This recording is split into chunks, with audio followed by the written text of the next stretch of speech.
This is Upama Sherpa, and in today's video I will show you how to clear your search history on Instagram from your Android or iOS devices. Instagram saves searches in Search and Explore to make it easier for you to find your account and hashtags again quickly. So in order to clear your chat history, first you need to download the Instagram app on your mobile device. Once you have downloaded the app on your mobile device, tap on it to open. Now once you have opened the Instagram app, go to the bottom right and tap onto the profile icon.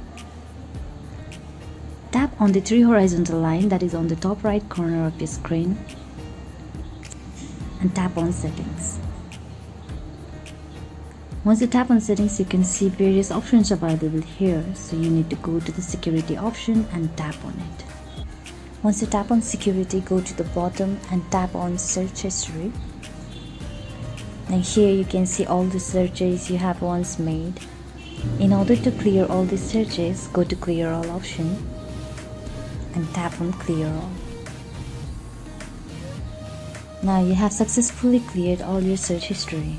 Keep that in mind that clearing your search history is temporary and that searches you clear may reappear in your history after you search for them again.